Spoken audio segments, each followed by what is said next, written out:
And I believe we should be streaming. I guess we're streaming now.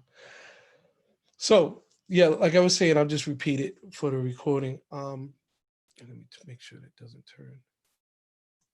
Okay. We're going to start using BandLab. It's a free piece of software, and it'll be free right now. It looks like forever.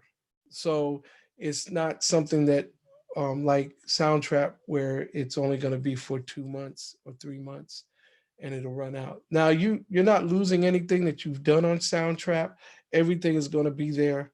But when it goes to the free version of Soundtrap, you're not going to be able to get all the sounds that Soundtrap has.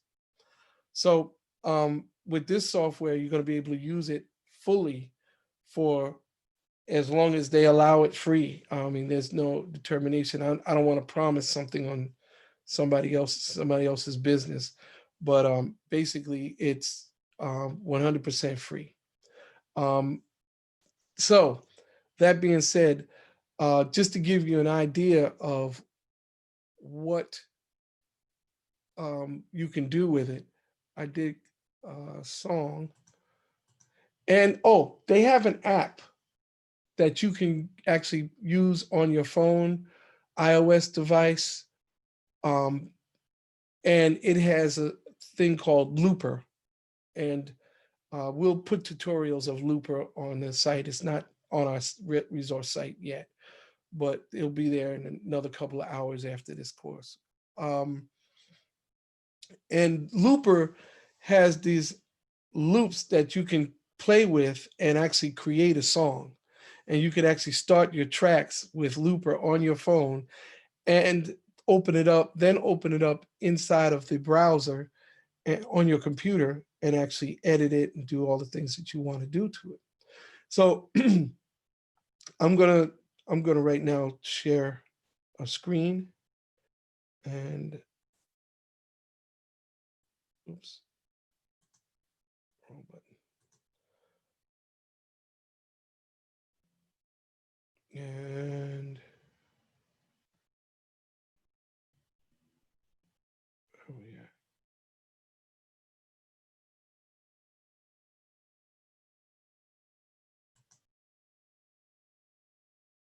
Okay. So I'm gonna share I'm gonna share the screen. Let me just go to project. That way I can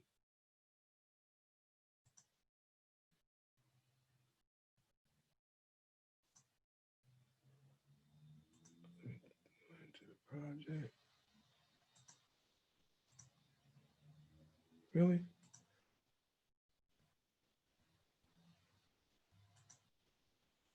There we go.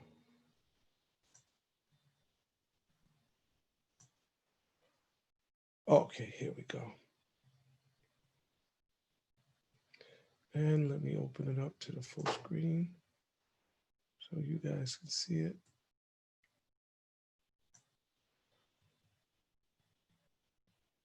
correctly.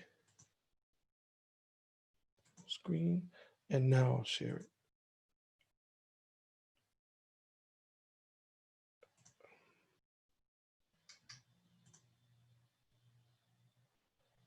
And here we go. Can y'all see the screen? Anybody tell me? Yes. Okay. So all of these tracks that you see here, I literally recorded them from my phone, which is amazing. It kind of really impressed me. Um, so each one of these tracks, as you're familiar, that each one of them are tracks. Um, they have mute, solo, just like Soundtrap. You can pan right or left. You can actually turn up or turn down the volume on any one of the channels. You can even grab a channel and you can move it up and down in the project wherever you want to put it. Okay, so I'm gonna let you hear this song real quick and tell me if it's too loud or whatever.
So, what y'all think about that? I like it. Thank you. Anyway, that was all created on my phone, believe it or not. How you doing, Andrew? Good to see you on, man. Um, so that was all done basically through the phone app. Now, the coolest thing is you don't have to compose from your phone. I was just doing that. I did that last night because I was playing around with it and I was loving what I was hearing. So you can actually record those tracks on your phone. But they also, okay, let me show you around. Um, so basically, if you get stuck at any moment, they have a track list. Uh, excuse me, help. You go to help and you'll see shortcuts. And shortcuts are the shortcuts like record, just hit the R, slice a region, the S, toggle cycle is a C, and so forth. I believe it's going to be these are referencing because I'm on an Apple, so it's saying Command C is for copy, you know. But obviously, if if you're using a Windows computer, it's going to say Command C. I mean, excuse me, it's going to say Control C or Control X or Control V. So so these are the shortcuts, and if you ever want to know what they are, it's very easy to find it right here in the help at the top where it says help. Also, you have a show tutorial. This is kind of cool because it'll actually give you a tour around this program and show you where the mute buttons are, which is right here. Then when you click on next, it shows you solo button. It shows you the volume, which is a fader, the slider for the volume. It'll show you the pan, which is right here, which is how where you're going to go from right to left with the sound. So you can pan different sounds on different sides of your ear, right or left. Uh, Track effects, that's your any kind of effects like reverb, echo, anything like that. Um, Effects editor. So they have an actual effects editor at the bottom, and we'll go more into that later. I'll show you about it. But if you want to learn more, it'll take you off this and it'll bring you into a tutorial about that.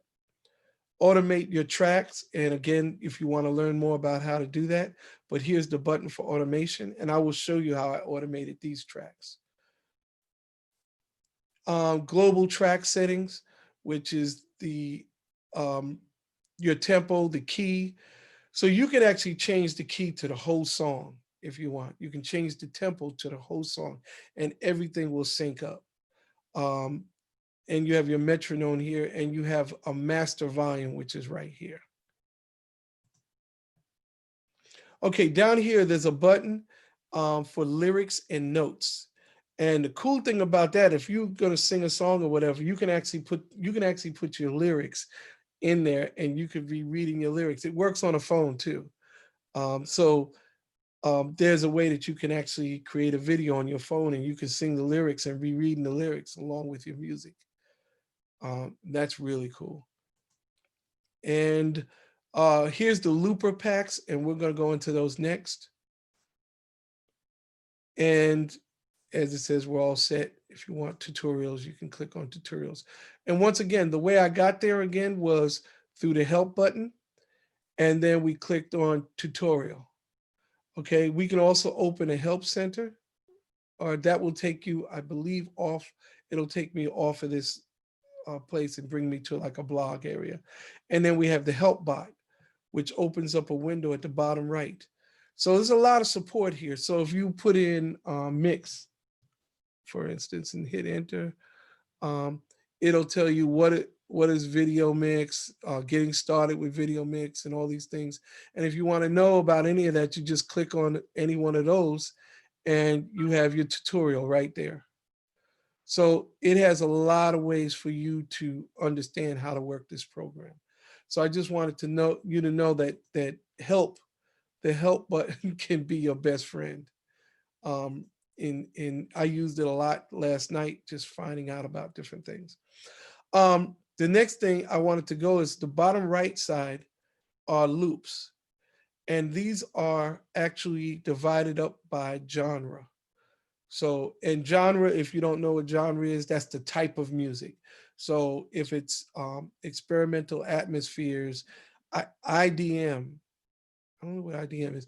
Okay, but Joe Ford, whatever, some of these people, some of people that created some of these loops, um, Witch House, lo-fi, hip hop, and you can actually audition.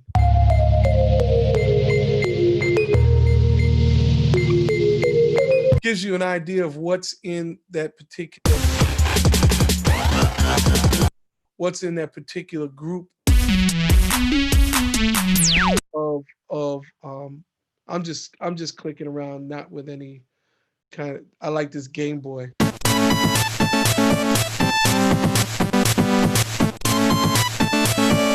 It's like an old time game or something. It's kind of cool. Latin, so they have Latin house.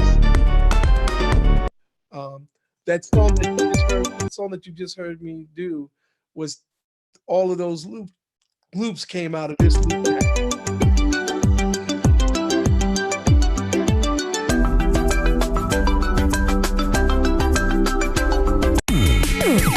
So you can kind of go down, you can, when you're in here, you can click on loops and you can audition all of these vocal chop.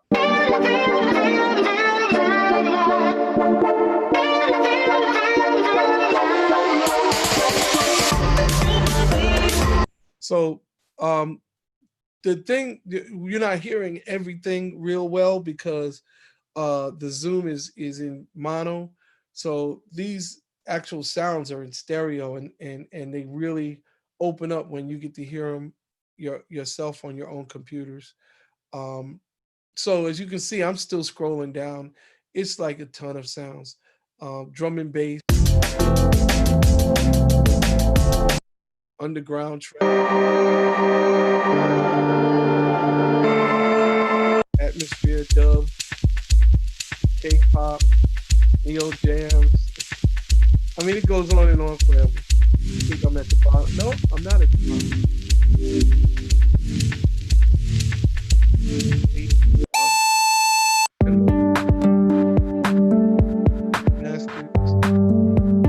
So, as you see, now what happens is, let's say you pick. I'll go to where I was using the because it matches the Latin pop.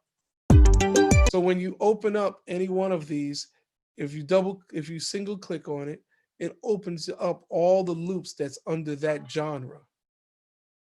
Okay. So when you click on any one of these loops, you can actually hear the loop. Finger snaps.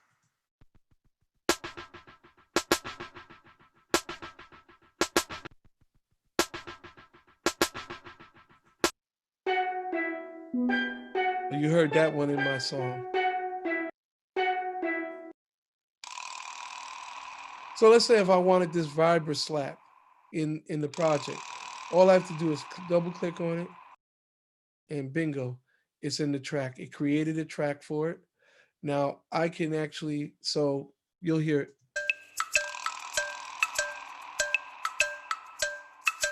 And if I want to spread it out to more than just one, I'm going to go up here and set this to where, let's see, grid. We have a grid, so everything locks into the grid. I like using the bar because I want it to lock in and sync to the bar.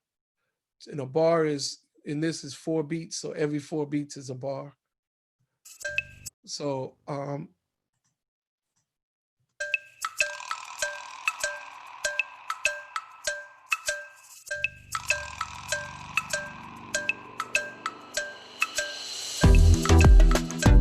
yeah, I might keep that there. I like that. But anyway, so that's how easy it is to just add into your project. Um, and again, you can make this go across the whole project if you wish, or just two measures. You can even duplicate it. So if you could, excuse me, control or command C, and then command V, it'll paste it wherever this head um, this head is. This playhead is. This is called a playhead, by the way. Wherever this playhead, that's where it'll paste it in. So you can actually, paste it in wherever you want to go and drag it around in the project wherever you want it to hit. As you can see, I did that with a lot of different regions. For Andrew, because I know he's new in this, these are called regions. So each one of these are called regions, and regions hold the different types of files. So you can have either audio files like here, or you can have MIDI files, which we don't have any MIDI files in this project, but you can have MIDI files in a region. Just so you know, you can always go. There's three dots that's next to the name, to the right of the name. When you click on that, it gives you a host of presets for that track. It gives you you can enable recording. You can even move the track up and down, in the project wherever you want it. You can import or you can duplicate. I did that a couple of times in here. I actually duplicated tracks and stuff like that because I had different sounds on the same track. So you can duplicate a track or you can delete a track. And if you didn't like that, I can hit Control Z, or I can go up here and you see the back arrow into undo. So if I click undo, it's back again. So, and now you see redo. So if I hit redo, it's gone.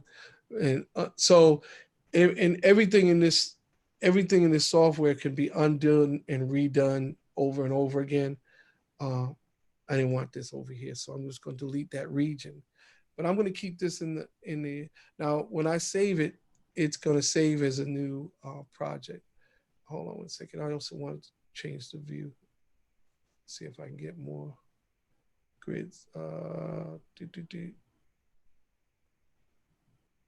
View.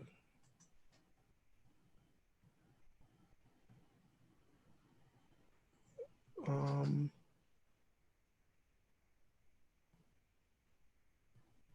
okay, density. Yeah, compact. Okay, I was trying to make sure I have the right. And remember, we were talking about the lyrics and the notes. So basically, when you click on that, you can type in, anything you want, you know, and it'll be in there. So you can actually have your lyrics note or anything that you want in there. Um, and um, MIDI mappings, that's if you have a MIDI keyboard. As you see over to my right, I have a MIDI keyboard and I can actually play, but I can actually control any of these volumes and stuff like that if I decide to map it. Mapping means that I'm going to map it to specific areas on my computer, on my uh, uh, keyboard. I don't. I think I just lost it. Okay. Um, so anyway, that is one of the cool things that you can do with this. If you have a MIDI keyboard or anything like that, or something to control it with, it works very well like that. Um, the other thing, let me get out of that. Down at the left side, excuse me, left bottom, is your source. So this will show where your sound is going or coming from. Right now, I have a mixing board that I'm coming from with USB hooked up to my computer, and it has two channel inputs. So I can choose either channel one, channel two, or both, which would be stereo. Um, for you, it'll be different. For everybody, however your audio's coming in, it'll be different. Also, you have your effects. So when we choose an effect, like right now, this is on Latin pop is highlighted. So if I wanted to choose an effect, you have your recommended effects, and you can play around this all you want. Uh, get guitar amps, delays, distortions, dynamics. Dynamics is a way of controlling the volume sometimes of sounds, and it helps to control like a de-esser. If you notice when I say S and things of that nature, um, sometimes it comes out like you hear people on a microphone when they go, and you hear a lot of what they call sibilants, a lot of high end. Okay, a de-esser will take the S's out.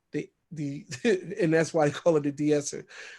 It'll take the sizzle out of the X. It controls it. Um, so things like that.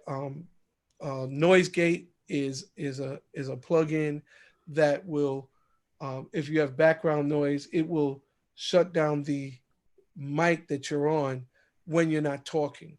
So when you're talking, it'll turn on the sound to record you, and when it turns off, it or either you can record it and then you can turn on, put the noise gate on, and you can control it. And at certain points, it will shut off the sound. So in case you have background noise and stuff like that, it will not pick that up. It will not replay that. Modulations, which are different kind of like choruses and phase and things of that nature, stereo um, things. And tone would be your graphic equalizers. You guys that were on Soundtrap, you should have seen these type things in your and feedback, killer, and gain. These are things that have to do with the input of a microphone or an instrument if you're recording live into the software or singing into the software. If your mic is too loud, you would cut down the gain coming into the software. But during the classes, we'll get more into that. So, um, and editing, the editor is well. Let me just click on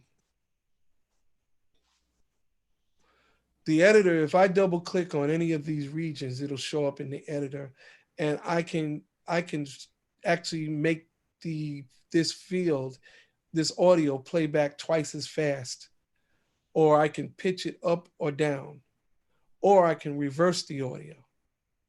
Okay, so that's really cool if you want to get into snare drums that are reversed and things of that nature. It's pretty cool to do that. Um, so far, we have any questions? Any questions at all? You can type them into um, the chat. I don't see the chat at the moment, but uh, Jordan will see it. Mr. Jordan will see it. Mhm. At any given time, you guys can also raise your hand, and because I'm sharing the screen, I don't see it too much. But Jordan will give me a heads up and tell me to stop. But everybody good so far? Give me a yes.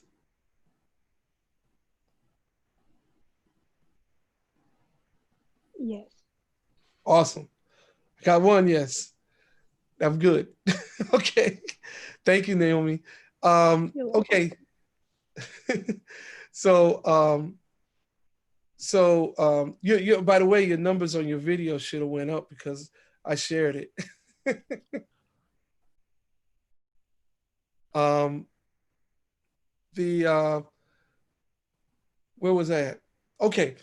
You want to save, and the save button is over here on the right side.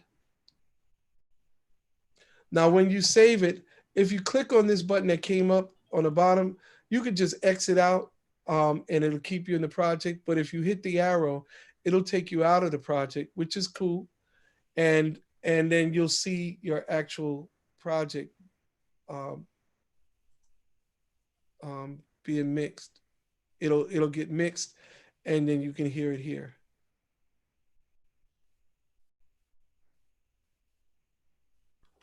It's actually most likely mixing right now.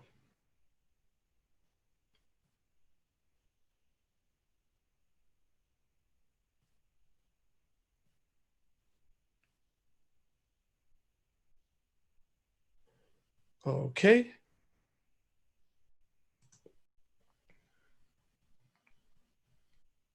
Oh, and when you come out, if you want to work on that project some more, you go into the right side while it's mixing. You go on the right side and you can actually open the mix editor for any one of these songs. Um, this song is a song that I did. I went to Full Sail University, and Full Sail University has um, the NXT version of WWE that's actually on campus. So they actually filmed the TV show for WWE NXT version right on the campus. One of the things that we were fortunate to be able to do in the music production classes was to actually, okay, something went wrong. Oh, probably I'm using too much. What's going? Hold on, let me get out of this full screen. And let me go back.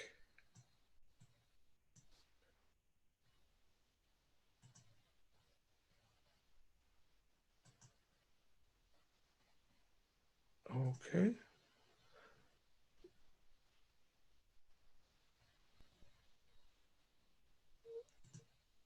There we go. We're back in. Okay. So I'll go back into that song in a minute. I just wanted to show you this, so I will share the screen.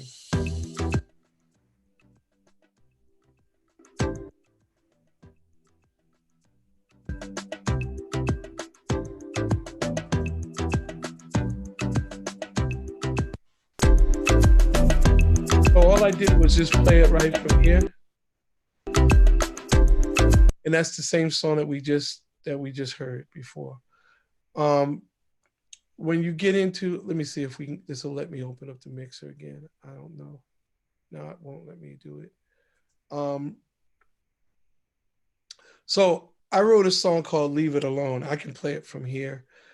And the interesting thing about when you do production or you write a song for things like the WWE and stuff, I don't know if you guys ever seen wrestling, but there's a time when they come in the door, and when they come in the door, music starts, and then they walk to the ring, and then they go into the ring and they walk around the ring a couple of times, and then after that they do something else and do something else. Anyway, all of that is sequence. People don't know because you don't really realize it because you're watching TV and you're so into whatever's going on that you don't.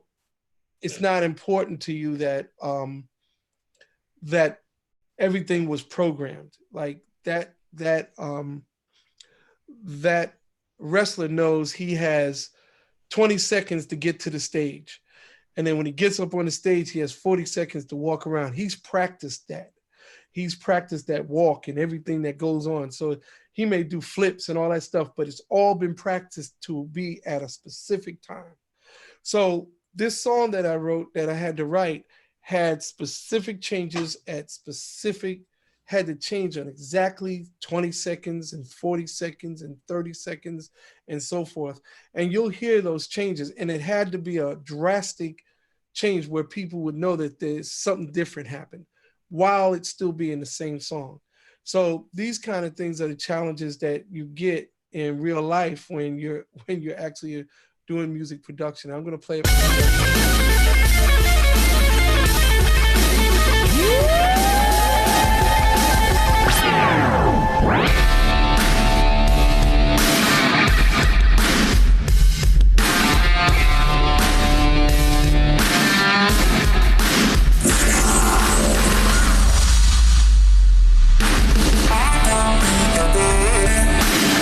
That's when he starts walking around the ring.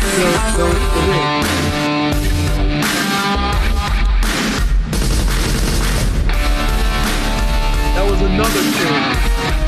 Doing something else different.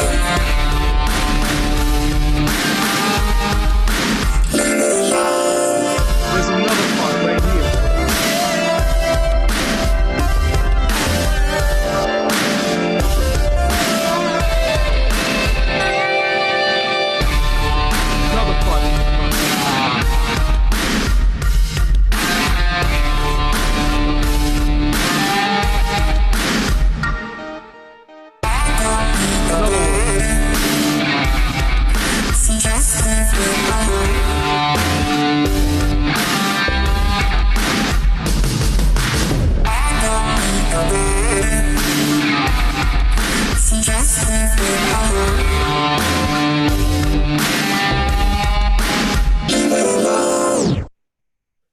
So that song, I can't remember. I think it was 90 seconds. I'm not sure of the actual seconds at this moment, but everything had to end exactly at a specific time. So I don't know, I can't remember if it was 90 seconds or whatever it was, but that song was exactly, and so you had to make sure, we have to make sure as producers that when we get a job, if you get a job, you have to find out what we call as a delivery. So, what is required for the delivery of that project? That's very important whenever you get any kind of job. They'll give you a description of what's needed, what they want, the type of music, all of that kind of stuff. And then they'll tell you how the delivery is. Is it going to be a wave file? Is it going to be an MP3? If it's, all of that kind of stuff. So all those things are important when you're in the professional lane of doing music production. So I just wanted you to understand how that works. Let me see if I can get back into restore last session.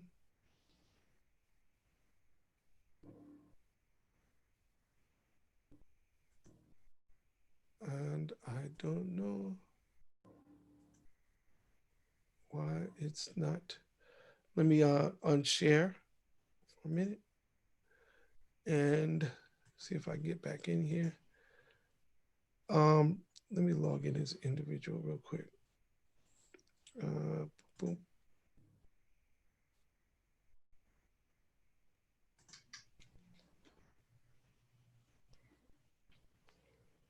Okay, so here we go.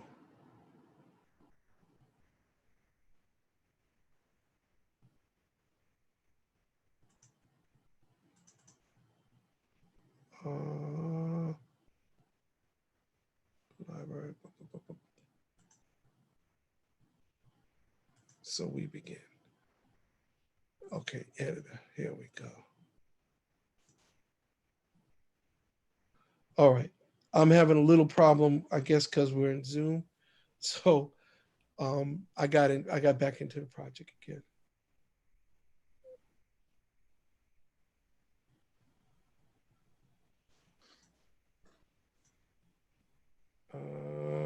Browser. There we go. And you guys should be seeing it. Can you see that, everybody? Yes. Awesome. Um, so one last thing I wanted to just cover, and as far as professional production, um, I personally, I did this the way you see it laid out. I did that for the effect of you guys being able to follow along. This is the new track. I'm bringing it up to the top because it's at the beginning. So what I did was I set this up where you would see the first track that comes in first, second track, third track, and so forth. So basically, this is in order of the way tracks are coming in. For and I did that so while I was doing the class, as it's going through the changes, I could actually scroll down and you guys would be able to see where we are in the track because it won't all fit on my screen.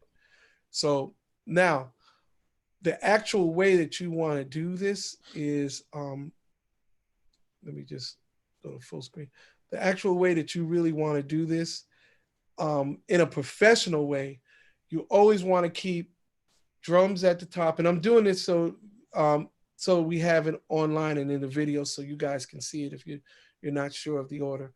Um, we always want to do drums first. So it's bass drum, kick is the first track, snare would be the second, hi-hat would be the third, and then we go into the rest of the drum set. If we have toms or anything like that, that would be fourth or fifth. Then we go into percussion, anything like claves, bongos, you know, kungas, anything like that, cowbells, all those things would be under that. And then we go into bass guitar, and the bass guitar would be next. And then after that would be regular guitars, rhythm guitar, lead guitars. After that would be keyboards. we would do piano first, and then if it's strings and all that kind of stuff, you do it after piano. Synths and all that kind of stuff would be after piano.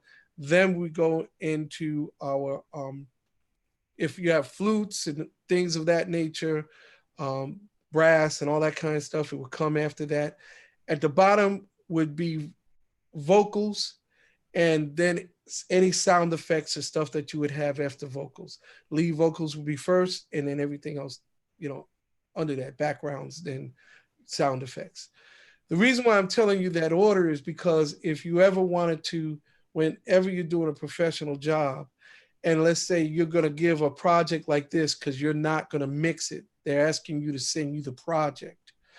This is the way most professional mixing people, professional mixers, mix engineers, that's the way that they want to see the project. They want to see, and everything would be color coded. So all your drums would be color coded, the same color. All your guitars would be the same color. All your keyboards would be the same color. So this way, when you're going around the project and somebody's listening to the project and they have a problem with drums or they have a problem, they can just go right because they can see it.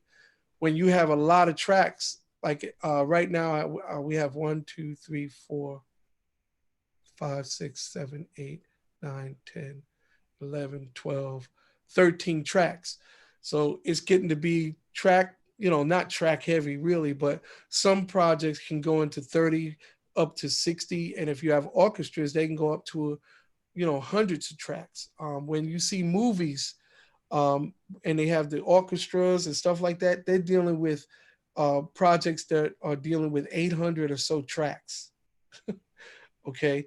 So they have to keep up with them based on colors, and they can put things in folders. And some of the softwares that are used, you can put things in folders and stuff like that, which collapses things so you can get to, so if you want to do strings, you click on the string folder and all the strings will open up. That's basically how it works. But the point is that everything's color coded and everything's in a specific order. And everybody works with different kind of orders, but that's generally the way most mixed engineers work. So I just wanted everybody to know that. That's one of the little tips of being a producer. A producer is a person that, just so we can get some definitions down, and we need to have this in the Google Classroom, the definition of a producer. But my definition of a producer is a person or a group of people, producers, who make sure that the product, which is the song in this case, or the artist, is going to be produced in a manner that that the genre that he's going into. So if he's pop, he's going to be the best pop artist, and he's going to be the best sound, is getting the best out of him for that genre, so that ultimately his customers will love what's going on. So take it out of music. When you have a car, there's a difference between a pickup truck, like a Ford pickup truck, and somebody who wants to buy a Mercedes Benz. Okay. Two different clients, or it may be the same client, but it's two different uses. So the truck is for pulling trailers, hauling cattle, hauling things for most part. The Mercedes Benz is when you want to put your tuxedo on and go to a high class wedding or a fair or things of that nature. And you want to be dressed, casually. You're not dirty or anything like that. You're not trying to pull anything. You're not pulling any weight. So you have different reasons for different things. So you want to keep that in mind when you're producing something. So now that you're a producer and you're creating a song, who is that song for? Try to keep that in mind, because you guys have, everybody on this call right now has a favorite kind of music. And if your favorite type of music and that artist kind of went outside of what you like, you're saying, man, that don't sound good. Or I don't like that. They did a song I don't like. And that's maybe because you weren't expecting them to go to that genre. Sometimes they experiment and they try to expand in a genre or go to a different genre, and you just don't like it, because it was supposed to be neo soul, but now they're doing hip hop. And it's like, what? So, you sometimes you got to take that in consideration when you're doing, like I think there's been some cases where you have major artists that, I think Mariah Carey rapped in some song. I might be wrong, but it was like, what? you know, uh, uh, you know, just outside of where they are. And again, that's fine. That's music expression. It's okay to experiment. It's okay to see if you can stretch your legs in another genre or stretch your legs in that genre and create something new in a specific genre. That's how they all happen to be. So you see all the different type of genres we have. They all got created by somebody that said, let's do this, and it became, uh, instead of hip hop, it became something else kind of hip hop, dark hip hop or whatever. So, those are things that we keep in consideration when you are a producer. So the whole idea of being a producer is you're doing it for an end use. Now, if we want to just like jazz or some techno and some uh some different genres, they do what they want to do. They don't care if you like it or not. Okay. And what happens is they still have a clientele, because that kind of clientele wants to hear, what is this artist going to do next? Like jazz, what is he going to do next? This is cool. This is great. Oh my goodness. So you can still be experimentative in a genre. So once again, it depends on what you're trying to. I'm just trying to show you there's no rules, but the production takes those things in consideration. If you're getting a customer that says, I want to be a neo soul artist, and you have to produce them, then you have to make sure that the music is neo soul behind them, and you have to make sure he's giving his best neo soul type performance. And those are the kind of things that you want to take in consideration as a producer. Um, so the project for this week, I'm going to turn it over to Jordan, to Mr. Jordan, Mhm. and the project for you guys to do this week. Yeah, so I mean, pretty much what Douglas just did is what we're doing. You're going to be creating a song within BandLab, and use the loops. If you have a MIDI keyboard, go ahead and experiment with that. And since we've already kind of have done this kind of assignment in Soundtrap previously, I would really, really, really encourage you all to try to write lyrics and record some vocals, whether it be just a quick verse and a chorus, or even just a chorus, alone itself. And if you remember back to a couple of the projects I did, a project I did a couple projects back, keep it simple. You can make a chorus with one word and just say that one word a couple of different ways on a different rhythm or a different pitch, and add some effects to your voice, and that can end up being sufficing for a chorus. Because I remember I did the song "Happy" was one word just held out, happy. So yeah, I have included on Google Classroom the recording for this class, and the resource page, the link that's also in this chat, for you to be able to easily get to BandLab. And remember to use this link gets them the educational version, right, Douglas? Okay, you said yes. I think you're muted. Yes. Okay. Sorry. Sorry about that. Yes. So yeah, you can sign up on your own, but I would encourage you to use the link that's in the chat or on the resource page so that you get the full version through the educational version the way we did it. So are there any questions about that? Nope. Okay, cool. So we'll be looking forward to sharing some projects on Thursday. We'll be listening to some songs, right? I guess. Yeah. Andrew Cool. says yes on the chat. I can see everybody on chat now. Uh, Andrew, you have any questions? You can chat it in if you want.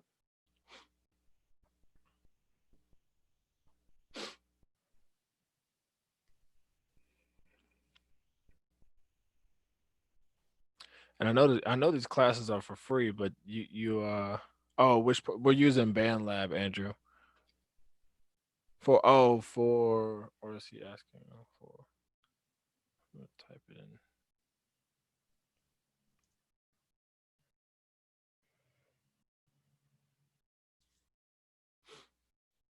Yeah, so Andrew, all you have to do is just click on that link that says BandLab Help.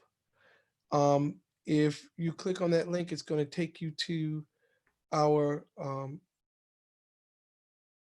tutorial site, and you click on the BandLab link on that. And all you do is just register, and it'll put you into, you know what? I just thought about something. Um, this class, Naomi, how old are you, if you don't mind me asking? 13. 13. Yeah, okay. Um, yeah. I'm going to give you a different link, Andrew. So you can hold off. I'm going to give you a different link, okay? Not going to be in this program. I'm going to email it to you. And because you don't have to be under the security that we have with the younger students, okay?